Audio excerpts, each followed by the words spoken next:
Hyderabad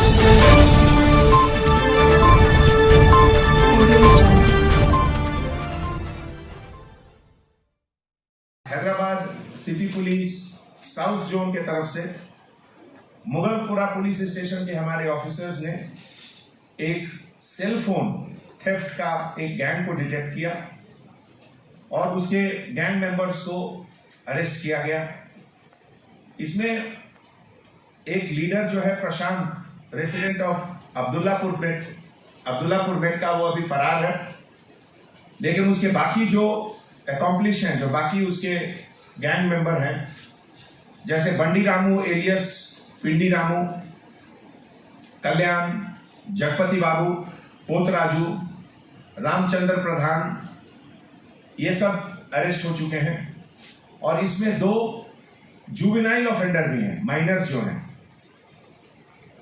supreme court के order के मुताबिक उनका नाम आपके सामने नहीं ले सकते हैं।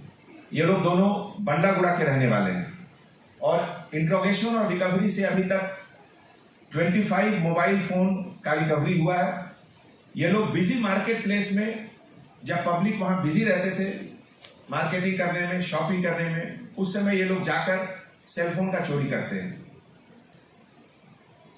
इसमें हमारे मुगलपुरा इंस्पेक्टर ऑफिसर रंजीत बहुत अच्छा काम किए और मीर चौक एसीपी और हमारे incharge DCP south zone Gajrao Bhopal साहब के लीडरशिप में ये अच्छा काम हुआ।